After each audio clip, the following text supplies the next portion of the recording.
Due diligence is all about stitching together the why to the what to the how. So why are we doing this deal? That's the strategic rationale. What problem does this solve for us? Does it give us instant revenue, great IP, some great talent, regional look, all the things we already talked about? The what is the ask a question, get an answer. The integration team's role is to drive, okay, I get the why.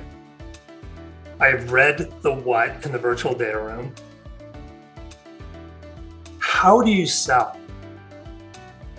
But you don't ask that question in the due diligence list typically, because it's either going to be an A response, or it's going to be like 7 volumes of the Encyclopedia Britannica.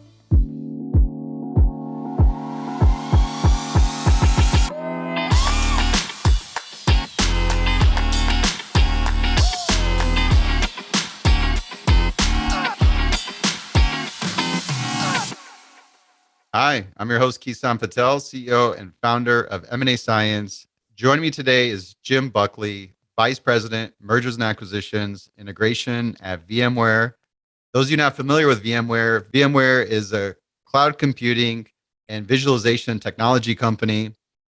VMware trades on NYSE under VMW, today trading around a $46 billion market cap. Today, we're going to talk about how to run an integration-led confirmatory diligence process. Jim, can we kick things off with a brief on your background? Yeah, sure. Thanks, Kison. It's good to be back. It's always great to catch up with you. And, I love our offline riffings. So I clearly have been working for a while. I started off at Sun Microsystems way back in the 80s. I was an operations guy. I actually ran their stockroom shipping and receiving. That was my first job in high tech. And then I got into finance there. Cost accounting specifically, and I was a horrible accounting student in college. So go figure. You never know where life's path is going to take you, I guess. So I was at Sun, and then I moved around. I went to Silicon Graphics. I was at Mentor Graphics. While I was at Mentor Graphics, I was an FP&A guy, a finance controller for one of their bigger divisions, and that's where I got exposed to mergers and acquisitions. I learned how to do valuation modeling. I learned how to do due diligence. I learned how to integrate businesses with zero hand-holding, and it provided an opportunity to step on every landmine you possibly could in M&A. I was voluntold by my boss I was the guy that was going to do this, and so I happily went about my business and learned how to do it. And from Mentor Graphics, Microsoft found me and recruited me up to Redmond, Washington, where I was part of the venture integration team there. I was there for almost 6 years, and in that 6 years, we did 90 transactions. So we were very acquisitive. 2008, we did 28 deals, closed and integrated, 28 deals. And then from there, VMware found me and asked me to come down and lead and open basically their IMO practice, so their integration practice. So I was there for almost 6 years, and then PayPal found me, asked me to do the same thing for them post eBay split. And then 2019, VMware asked me to come back and lead their 2 largest concurrent public transactions, Pivotal and Carbon Black. So I'm back at VMware for the second time, and I'm still not sure whether I run M&A or M&A runs me, but it seems to work. Well, you had experience across the whole life cycle, and somehow you stuck to probably the least fun part of the transaction, and where you tend to become the scapegoat for everything that goes wrong. Yep. I'm just not that smart. Is that what it is? So, integration-led confirmatory diligence approach. Not a lot of companies do this.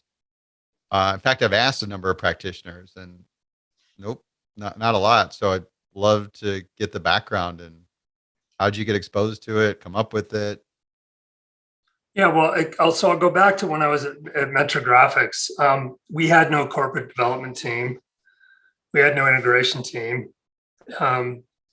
Mentor has since been acquired by Siemens a few years ago. It's a CAD company, and the division I worked in was the systems design division, where we built the software that routes components on PC boards. So, it's a bunch of really complicated math and things that 90% of the time I had no idea what they were talking about. And while I was there, we acquired 6 companies. So I had to figure out not only how to do valuation modeling, which was eventually I got out of finance because I just wasn't that good at it. It was, I didn't like it. I didn't like the rinse and repeat every 13 weeks, do the same thing with budget, forecast, actuals, everything, and do it again. That's kind of not my thing, as I found out the hard way. So I had to pretty much just learn on the fly how to do due diligence and also how to do integration. And what I realized in due diligence was you got to figure out what matters. What is what are we going to offer the company for their assets, or for their stock, which includes assets, their equity, and is the valuation right? And then how do we accrete the value into 1 + 1 = 3?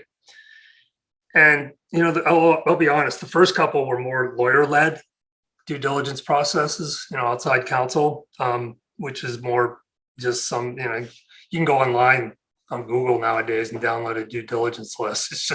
It's pretty prevalent out there. It's not that complicated. But what's really complicated is figuring out, how do I drive a process that identifies where the real value is? Are we able to maximize that value?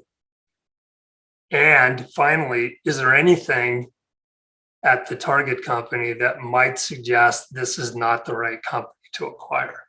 So, a lot of times confirmatory due diligence is viewed as we're looking for the ticking time bombs, but it's also to support, like, all right, did we make the right offer in the LOI process? Should we have offered less? Are we actually getting everything we think we're getting? And that's kind of where the fun begins, because then it becomes a scientifically led art process. So real value and making sure it's the right deal. Yeah. Yep. And a lot of times the harder challenge, quite honestly, Kison, is, have we come up with the right strategic rationale? That's actually where the real due diligence starts, is before you even identify a company. It's like, what are we trying to do? What's missing in our business that we can acquire that will accelerate X, Y, or Z? Whether it's revenue, headcount, product-led, technology, all the above, some of the above, whatever.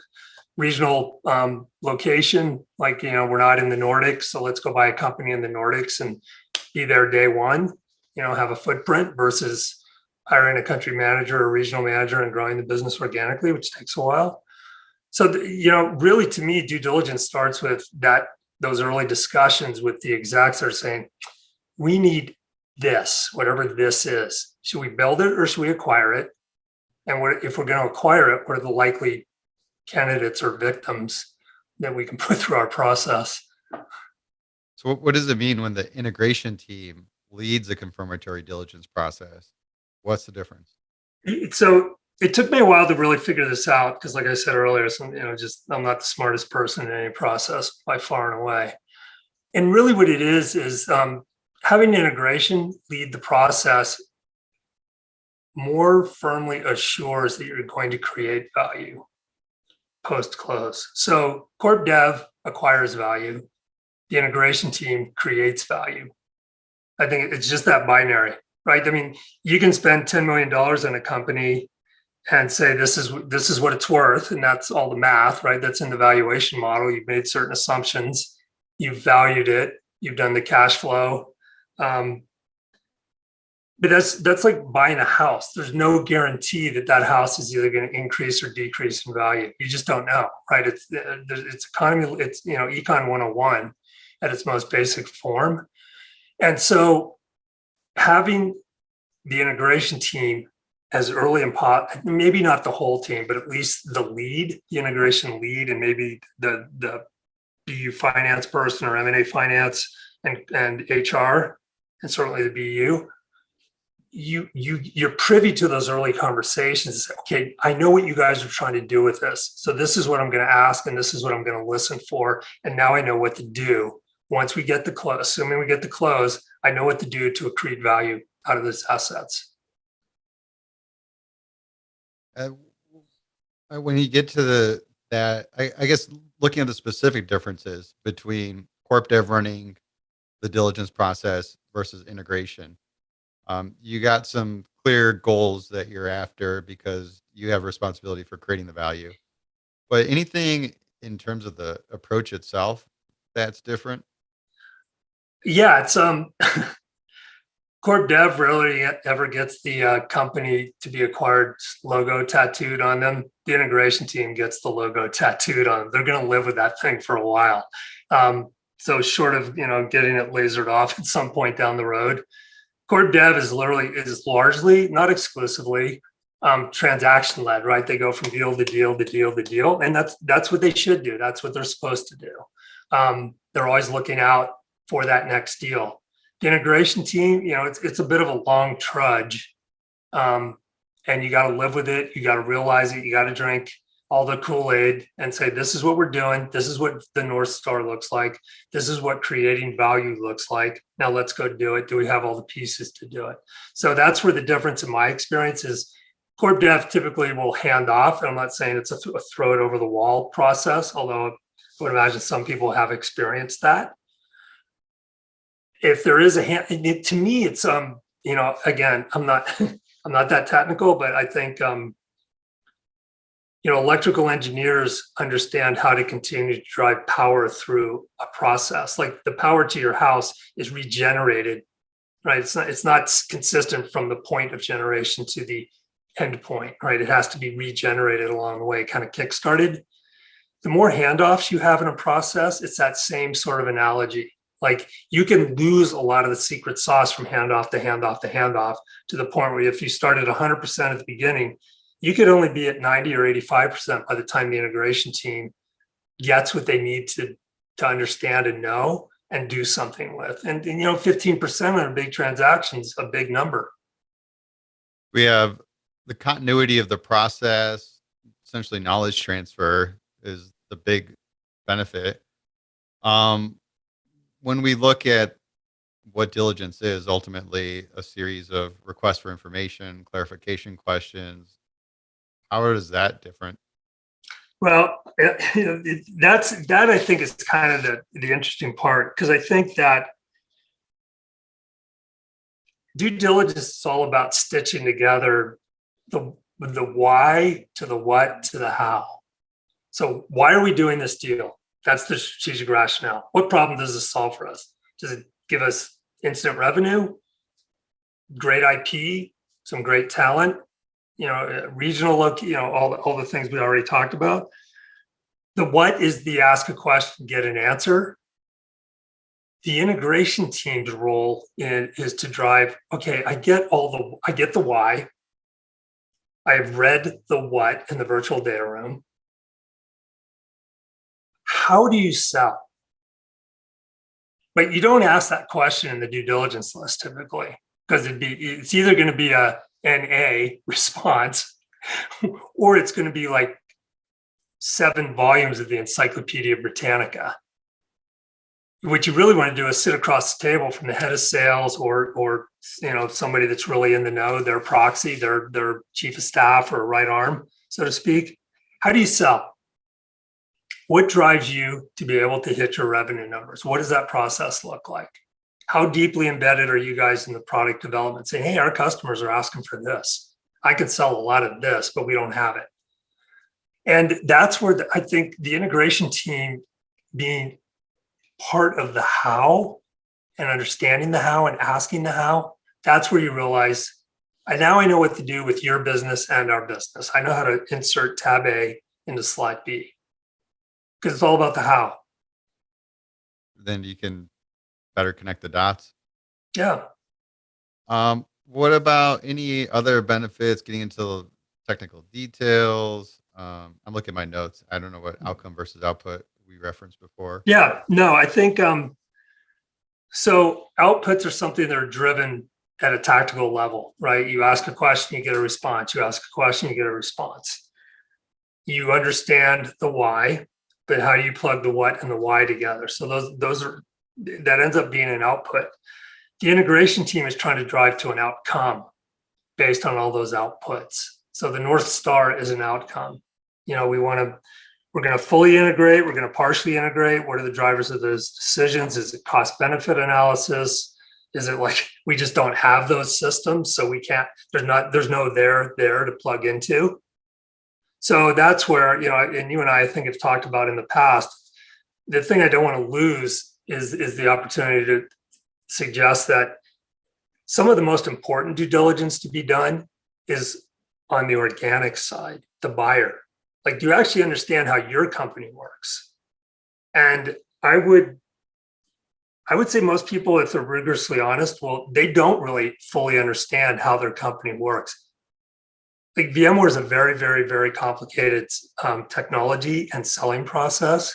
And so for us, what I need is a bunch of really dedicated, curious individuals on my team that actually understand, like, I know how VMware works. So now I understand how to plug the target company into VMware, or if it's not going to plug in, right? There's going to be a gap. And then how do we solve for that gap? I'm thinking about alignment between the companies. Is there a difference there, being the integration lead running confirmatory diligence, where you can get aligned on these goals, what it's going to take to make integration successful? And then I think the trust factor is a big one, because we've referenced this in prior interviews of coming to Switzerland versus. Yeah, no, I'm kind of laughing because, again, I've worked around some really awesome corp dev teams, and they're very clear about what their charter is. Like, their charter isn't to have a long-term relationship with the executive team or the board from the target company. They're there to drive the transaction as the buyer, from the buyer side. The integration team absolutely has to have a working and workable relationship with the target company teams. I think, from the CEO on down, certainly all the C-level folks. But then really, as I say broadly, sometimes get side eye on it, but then also mostly with the level where the real work gets done. The people who are actually doing the day-to-day work to make stuff happen. Those are the people you want to have the working relationships with, because they're the ones you're going to go, I know you got a day job, but I need you to do this, and you've got 3 days. And it's usually an integration task. And they're usually largely, if you have the working relationship, you can say, this is why this is important for you and for me, not just me. Like, you are now a shareholder of this company, assuming you got equity at close, right? So then, and most people are pretty good about it. They want to be helpful. They're curious. They want to be good stewards of the legacy company. But it's an art form, right? It's all about working relationships. And that's where I think the integration leads are the ones across all functions, not just the IMO, are the ones that really have to have that really healthy relationship with the folks from the target company. Integration leads are responsible for creating value. For them to build these key relationships early adds a lot of value to position them. Well, and kind of to your Switzerland comment, like, actually, I was talking to my wife about this the other day. It's kind of interesting because, people, I say it a lot. I think others say it. I don't know if they say it as much. But like, Switzerland's sort of revered globally as like this little country with awesome. It's just a really happy place, right? I've seen it put in like the top couple of countries in the world with the happy quotient that's way up there. They're just happy. Like, they don't go to war with people. Their economy is pretty darn healthy for a small country. They've got mountains that people climb on, mountains that people ski down. They just kind of want to do their thing. They don't take sides. They just kind of, march down their path. And so that's where I think, in my experience, the integration team should be like Switzerland. I'm just here to do the right thing. And at least I have very discrete experience around working with CEOs and CFOs and CTOs and every other C.io. Sometimes having that relationship, you have to get them to do really challenging things, and they have to trust you. So I think, the whole aspirational trusted advisor moniker is really a big deal for integration leads. But I also think that they have to trust that you're when you say you're there to do the right thing and make sure the right thing happens, it doesn't mean that I'm not here to force the target company to drink a bunch of my company's Kool-Aid. I'm here if I can convince them, look, this is just the right thing to do, and here's why. Because sometimes it's me going back to my execs saying, you know what, this isn't the right thing to do. We're not going to do that. Well, no, but this is what we do. It's like, yeah, most of the time. But in this case, this is different, and this is why. And those are really hard conversations. But again, if you're sort of in that position where you're agnostic in the process, other than just trying to drive the right outcome, and then it goes back to output and outcome, people start to go, okay, I understand your role, and now I trust you. We built a good case on why it makes sense to have integration, lead confirmatory diligence. We talked through what that actually means. Let's talk about how. How do we actually do it? Where do we start from the beginning? I think of the timeline of the deal process. How do we start doing this stuff? So I think, really there's multiple phases to due diligence that lead to integration. So there's the pre-LOI due diligence, which in some cases I've actually been a part of, and it's really helpful, but that's less typical, when the integration team is involved that early, but it's helpful when you do get in the room and understand those early conversations. Once you get into why though? Why? Lay it listed there, yeah, because it's interesting because there's not a lot, right? Here's another minority of bringing integration lead in before LOI. But let's talk why would that add value in so early, and what difference that would make? Because there's always that, hey, am I wasting your time as a resource? Here's this deal that we're still, that percentage of likeliness to get done hasn't been defined. Yeah. So one, there's a couple of things there, at least in my experience when I have been involved or pre-LOI. There's the opportunity to hear the dialogue between the two sides, right? And like, oh, they don't really want to sell themselves. That somebody's forcing them to sell. Like there's something going on there, because there's an advantage to being the quote unquote fly on the wall and just observing, which actually I think there's a huge part of that. We can talk about that if we have time, but there's a lot of observational opportunities where you're more passive in the engagement, but watching. Like I watch people very closely in due diligence conversations.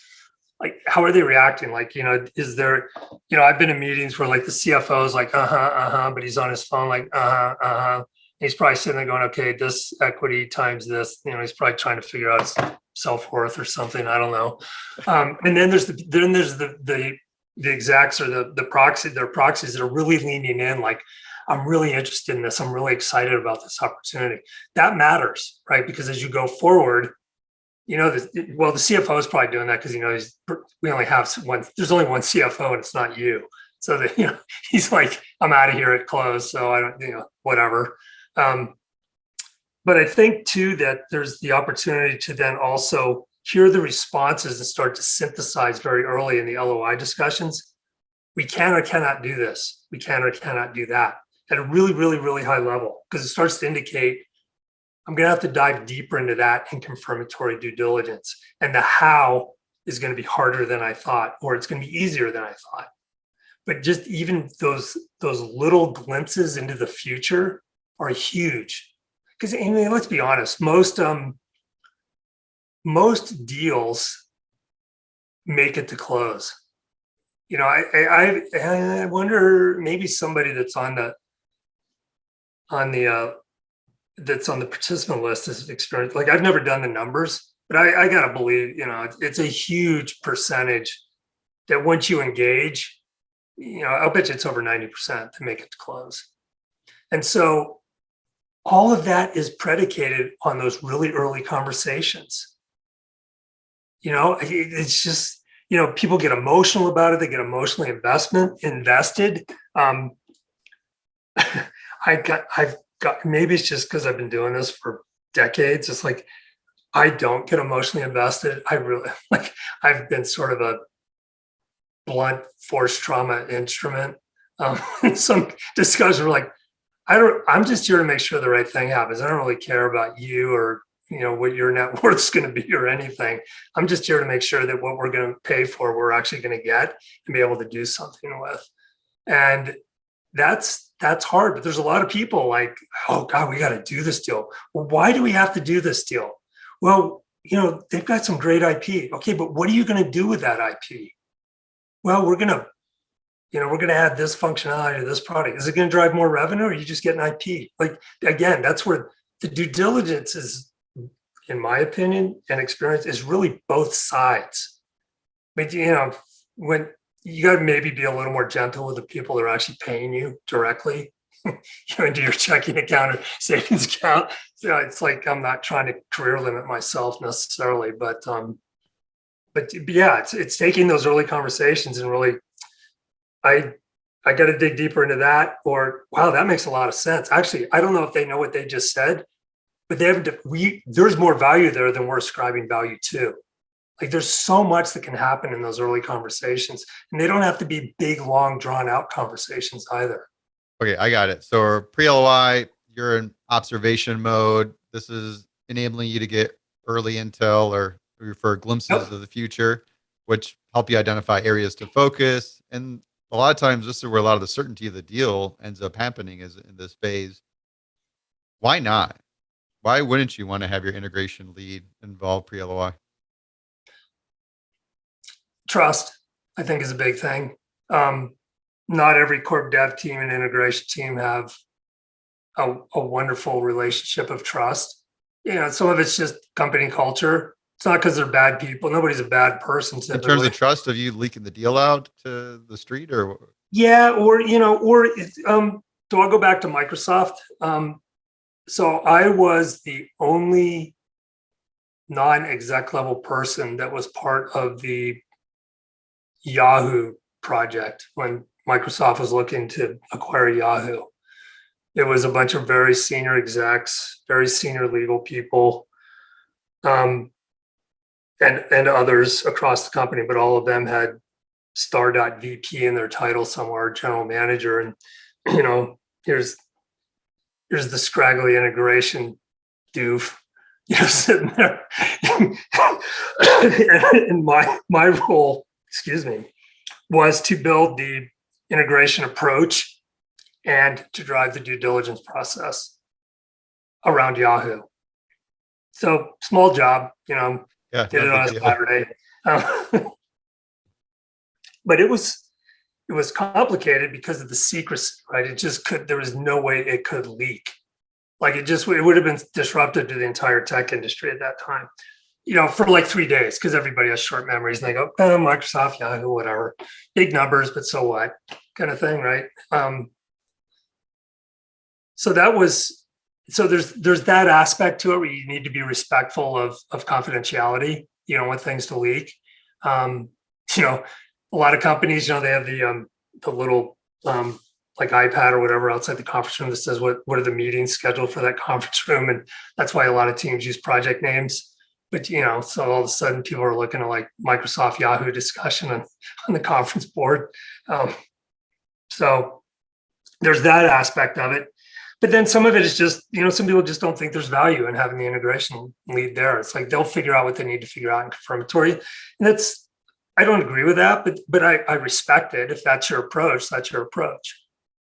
So we could agree in the sense of integration-led confirmatory diligence. Ideally, you'd want your integration lead involved pre-LOI. Yep.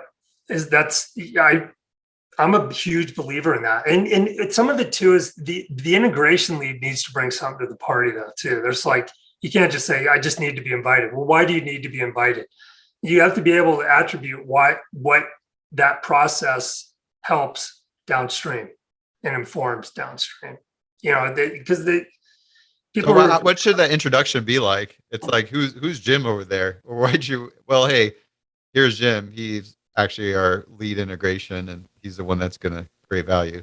Yeah, and he understands that role, probably understands more of how the two companies might fit together than anybody in the room.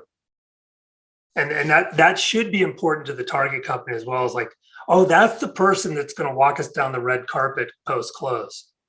Right. And that's why that role is so important. It's like there's trust. This is somebody I can trust. This is somebody that's going to know everything about us, literally. And this is somebody that can help us realize what they're about to pay for us. Is there an area of preparing executives for what's going to happen post close? There is. Or does that come later when it's too late to turn around? I joke a lot. Well, I've done this. I've made jokes about this at every company I've ever worked for. I said, we say that we communicate a lot, but that sending an email doesn't mean people read it. There's no conviction that all of this was read. The same as trying to help an executive understand what is going to happen post close. My experience is there's some great execs that are hugely invested in the entire process, and there are others that are, just get it to close. Tell me when the close date is. Tell me if you need me to talk to the employee base. Then I'm moving on to the organic business and my next project. And but I mean that's not exclusive to execs, right? That's everybody at some level. It's not exclusive to execs, but I appreciate, part of my job is to get the exec, the BU exec, the deal exec invested in the process. This is why your visibility is important. It doesn't mean I need 10 hours a week out of your time, but if I ask you to come present to the co-mingled teams, it's going to be really important that they see you, hear you. So I'm not the only talking head in the room. Like, this is why we acquired you guys. This is why we're so excited about having you join us. That sort of thing carries a lot of weight. And it should happen more than once, right? It shouldn't be just an annual State of the Union kind of thing. It should be like, how's it going? What can I help you with? Because then that way it also helps the acquired business and the team, the organic team, hear the exec hopefully say similar words and phrases that the integration lead's saying. So it's not separate. And they're like, but he said Friday, he said Monday. What is that all about? Right. Better alignment overall at the end of it. Totally. Yep. Let's go down. We got LOI signed. What happens? What's changing? So LOI gets signed. You then kick off to confirm it. You send the list over the wall and say, here's 800 of your least favorite questions that we want you to answer. Good luck. You've got 2 weeks. Let us know how it works and if you got any questions. One of the reasons I was asked to join Microsoft's team was because I had done a lot of very, very grassroots kind of due diligence questionnaire development when I was at Mentor Graphics. And when I got to Microsoft, they had a raw list, I think that was well over 800 questions. And there was a guy that was working with EY at the time who was doing some other projects. This guy named Mike Price from Cisco, who he and I took that list and started to really segment what should happen and where the interdependencies were. And we were able to build, well, I'm going to be really honest. Mike built a macro. My ability to build a macro in Excel is like 0 to 2. Like it's not my thing. Back to sort of like I wasn't a very good finance guy. I think you're supposed to have some really great Excel skills if you're in finance. That wasn't me. Yeah. I knew how to go sell plus sell equals kind of thing. So Mike built a macro, but what we did was we were able to then in the macros, it was basically like international business, yes or no. Domestic business, yes or no, meaning revenue or presence. Employees, yes or no. IP, yes or no. Services, yes or no. I mean, it was more complicated than that, but it was literally like 10 macros that when you went in as the integration lead, driving the due diligence process, would just really simply answer on the one tab in the Excel spreadsheet those questions. And that 800 plus questionnaire would get called down to something between, our goal was typically fewer than 350 questions and no redundant questions. Because the easiest part in the whole process was people always, every function, I need your org chart. I need your org chart. I need your org chart. I need your org chart. It's like ask for it once and then parse it out to the functions. But there's a huge amount of redundancy a lot of times in those questionnaires, which is a little abusive, quite honestly, because you got a team of 20 on the buying side talking to like 3 people on the other side. So the last thing you want them is answering the same question more than once. That's a big point of burnout. But I like this. Just kick things off with tailoring your questions and essentially right-sizing the diligence process from the beginning. Well, and also one thing I really was pretty consistent. I said, look, this is probably your night job on top of both your day jobs, current day jobs, just recognizing like you probably weren't asking to do this a month ago. You didn't know this was going to be on your bingo card of to-dos in the future. So I understand that this is going to be hard and challenging. I'm here to answer questions or try to create efficiencies where I can in the process. Things like they'll come back and say, do you need this? Of these 2 questions, and it's more than 2, but of these 2, just as an example, do you need this one first or this one first? Just tell me which one is more important to you in this process. And that's when you start to build that trust, because you're like, yeah, you know what? Great question. Do that one first. And the other one can follow a few days later. Can you tell me more about working with your functional leads?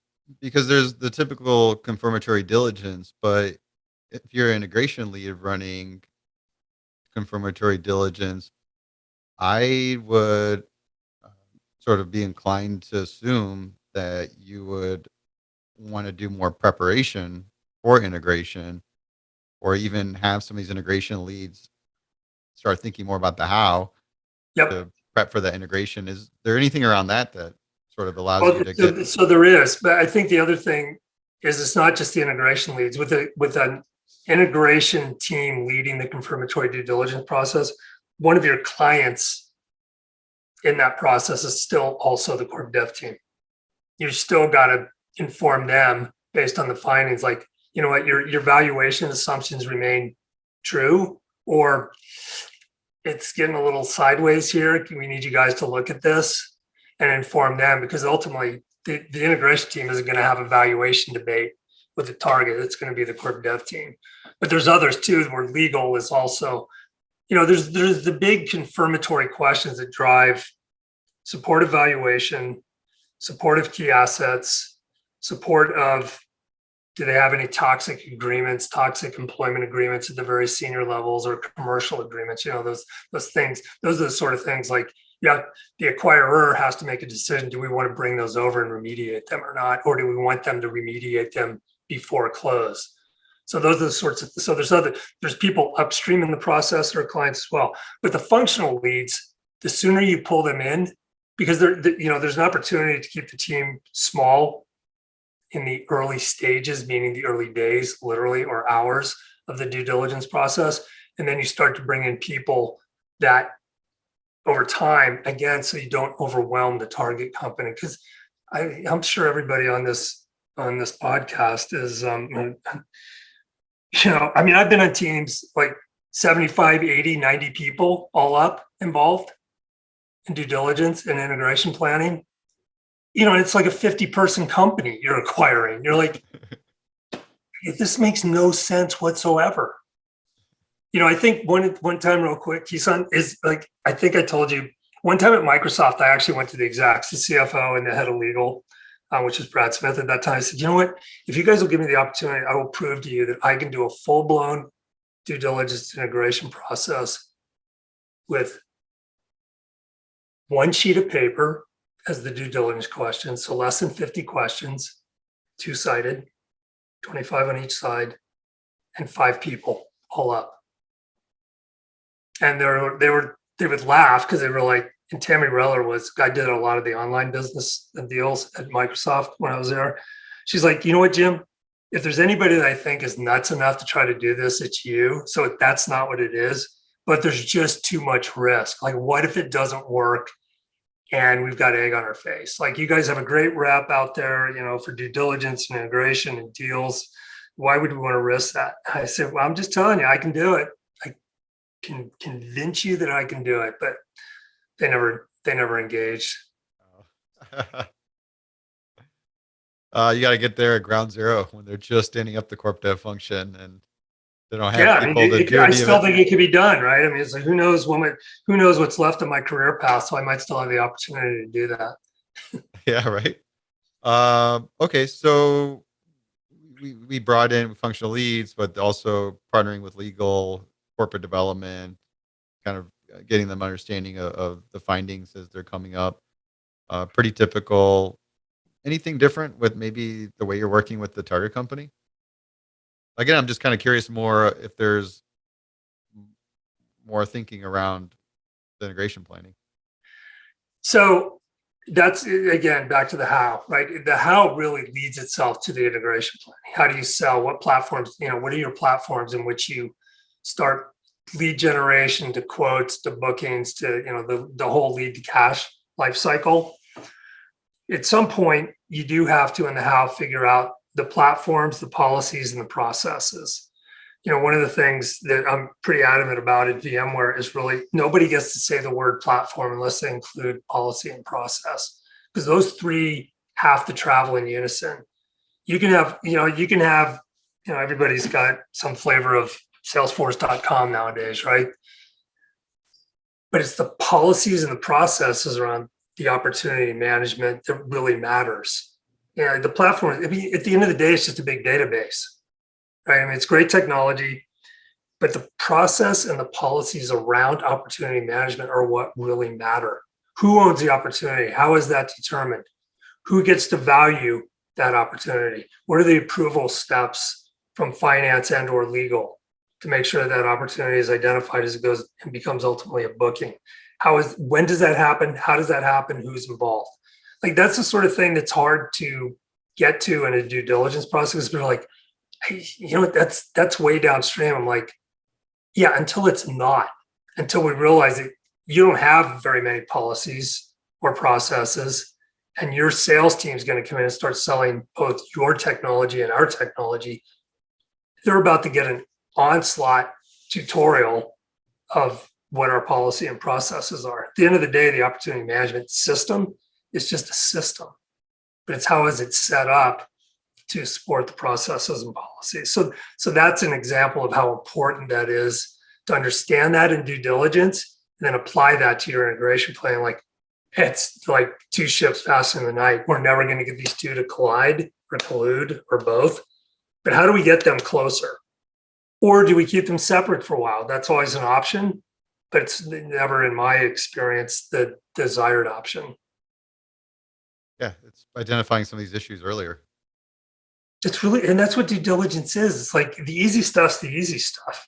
I mean, that's not your challenge. Your challenge is those 3, 5, 10 things are like, wow, I don't know how to fit that into that. I don't know yet. I just don't.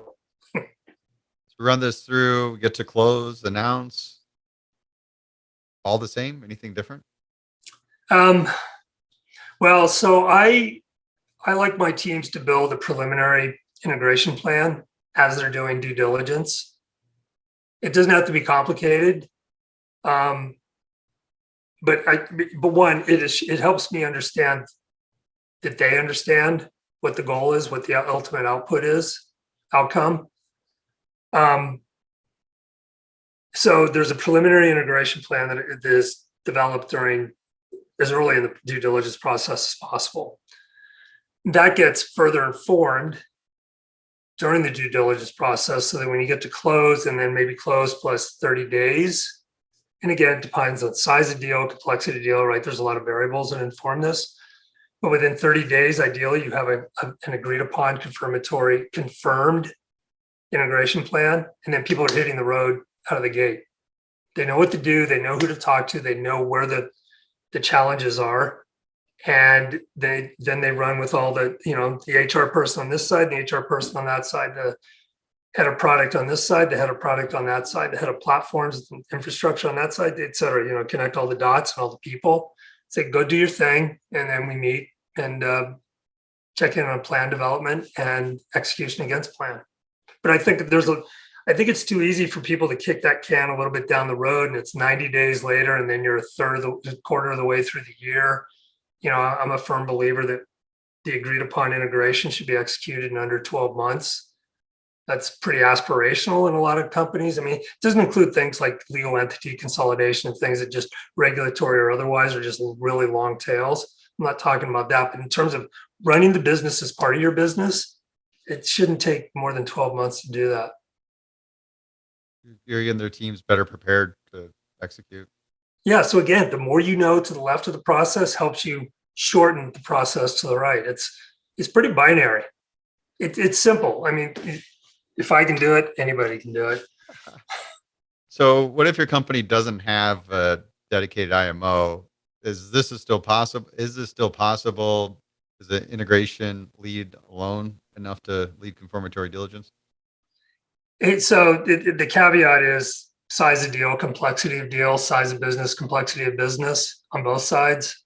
I think it can be done, but I think those are quote unquote unicorns. And I don't mean in the valuation perspective. I mean, it's got to be a pretty awesome problem solver to be able to do that. Because, a lot of companies outsource it to like one of the consulting firms, and they have really great processes, but what they don't have is that DNA of the buyer, right? Because there's so much, again, due diligence is on both sides of the process, quite honestly. Bringing in one of the consulting firms, they don't know much about either company, and they're just getting, well, this is our process, this is how we run it. But it's so sterile and so agnostic, it can be a challenge. I think an integration team being augmented by one of those firms, it works really well, the quote unquote arms and legs thing. But as an integration lead, I think it's really, really hard to come in from the outside and say, oh, I know exactly what to do. It's like, no, you know how to follow your script is what you know how to do. And that's okay. But you need to refine it to this project specifically. I'm curious to just experience open question here. What are some do's and don'ts of this? So this is like going back to kindergarten. Don't lie. Raise your hand. Ask questions are the do's. And don't lie is a big thing. It's easy to get caught up in lies, right? People start hand waving and what's an example of that? Like what kind of things that tend to be a lie that blow up later? Well, I'm not going to name the company or the project because that person still is in our world. Some very senior exec once said in a very public forum with a lot of employees from both sides that we will fully integrate your opportunity management system in under 6 months. And I was in the meeting, and I was like, don't make a face, don't say anything. It's like it's one of the hardest things to do is the opportunity management stuff. Like, how do you marry customers? The old adage, like AT&T can be represented in the installed base about 875 different ways.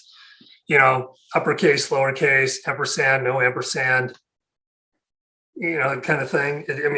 It's sort of I don't know, it's a standing joke, but it's an example I always use. Like AT&T can be permutated about numerous ways for like an opportunity, a customer base, right? It's like, so how many AT&Ts do you sell to? Is it by billing address? Whatever. So I think there's too much that could go wrong by saying too much too soon. And that's where, again, alignment and trust is really, really key on both sides. Like a big part of my job is to advise execs on both sides. Like buying side, here's the things you can say, here's the things you can't say. And, especially if you're involved in a regulatory process where it could get into some legal kind of schemes where they're doing discovery on, well, you guys wrote this email that said this, and that's an issue for us from a regulatory perspective. I've had some of those experiences that were really, really, really unpleasant, quite honestly. And that's where, again, integration leads should have that relationship and capability to go, buying exec, selling exec, here's what I need you guys to know. Say these things. You can say these things. Don't say these things because we're not ready to support these things yet. And if you say them, it sets expectations. So a lot of it is like coaching, right? And, it's kind of back to the kindergarten thing, don't bite your friend's ear and, don't swear too much, although I violate that all the time. And, and yeah, it's, we have the opportunity to drive how complicated it can or cannot, should not be. And I'm a big fan of simple for as long as possible for that reason. Yeah, I like how you have that, creating these simple rules of engagement. The go-to-market thing, I talked to you about this. I'm really interested in doing a whole series on go-to-market integration. You should talk to somebody that knows actually how to do it, not me. Nobody knows. That's why it's an interesting undertaking. I have not met, if anybody listening to this knows of a corp dev team, integration team that is incredibly good at go-to-market integration, please reach out. I'd be really interested in having that conversation because I think it's more of a broader problem-solving effort to sort of take and aggregate a bunch of best practices and see, because it's so unique too, because there's different companies have different go-to-markets. Then you're acquiring them for different reasons. And then is it close to the core? Is it further than the core? There's so many variables that come in play that all factor into things that can go wrong. Absolutely.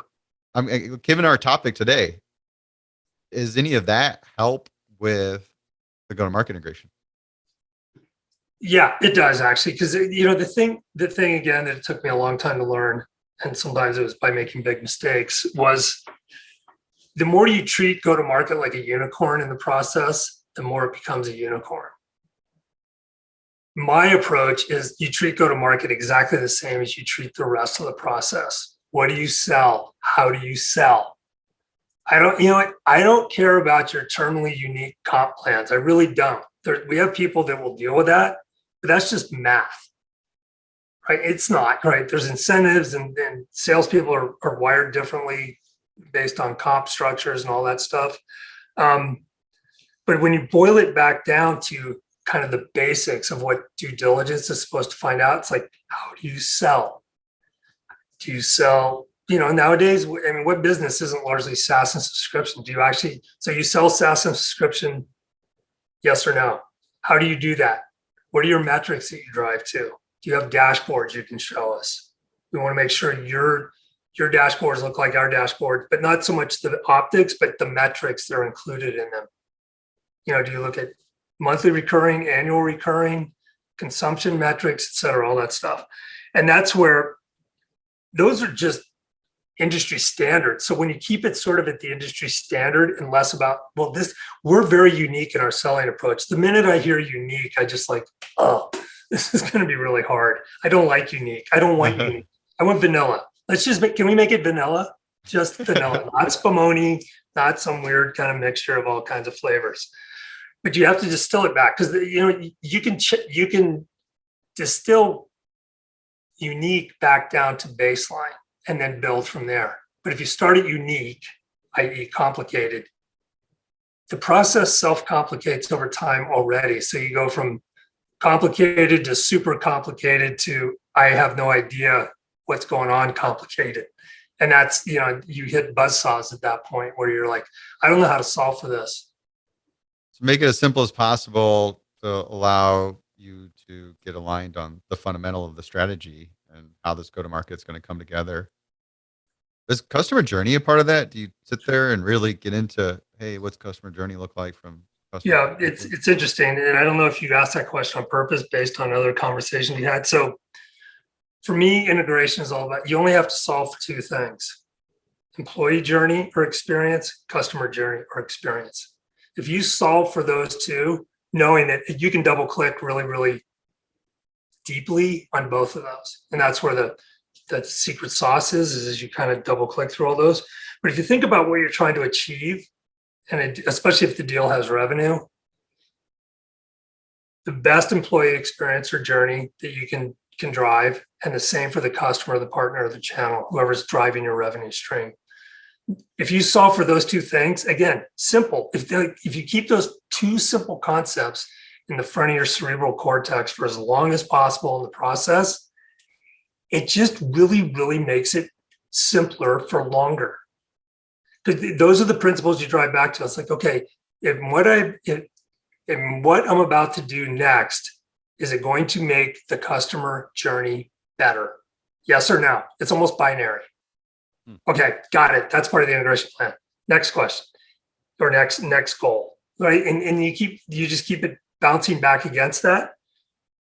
I gotta believe, at least in my experience, the right answer will be extended for as long as possible through that. Like, you know what? We uncovered everything we need to. We integrated everything we need to. Yeah, we kept true to that one principle about the customer journey. And it's pretty straightforward. Because then you get out of all the permutations that can happen. Like, in this zip code in Brazil, they sell this way. And you're like, I'm not trying to solve for that. That will get solved for. I'm trying, it's really about staying at, as our CDTO says, Mike Hayes at VMware, it's like stay at the systemic level for as long as possible. Create one solution that addresses the most possible outcomes. And your life is just better because of that. It's a lot easier to communicate the goals and align around how decisions should be made. Yeah. Yep. Jim, what's the craziest thing you've seen in M&A?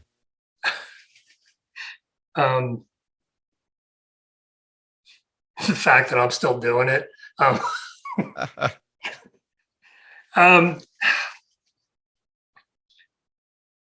M&A sort of at its core is kind of crazy to begin with. Like, you just think about, we got a lot of money. We want to give you a lot of money for what you've built. To me, that's like, think about, at some level, M&A, although it wasn't called that, it's been around for a very, very, very long time, right? It's like, I want to buy your farm.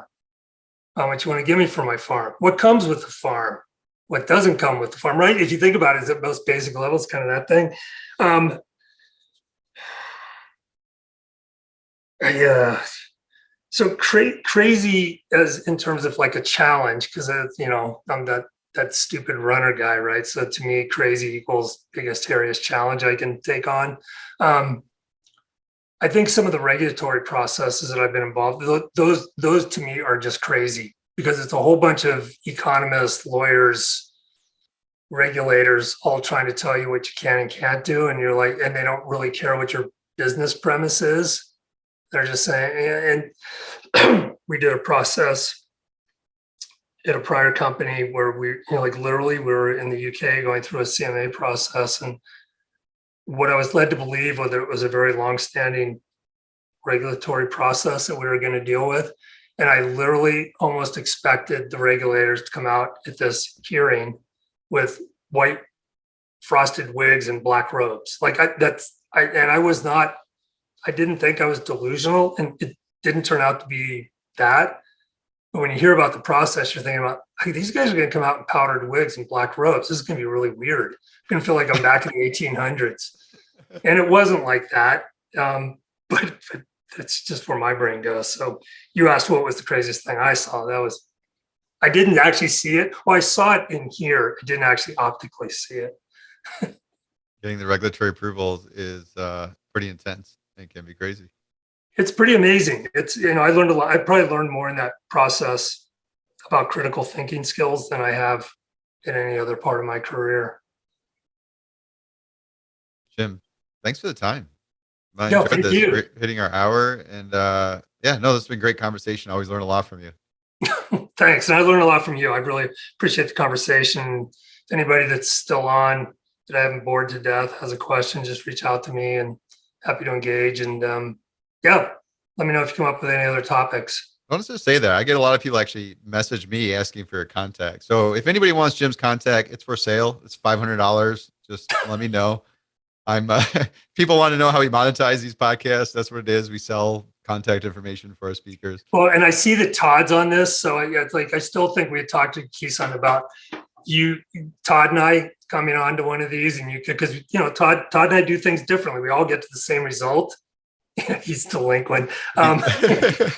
At least he didn't say a delinquent. That's good. Like, who goes to Stanford as a delinquent? I don't think that happens. But that might be an option. But again, if anybody wants to reach out, I'm on LinkedIn.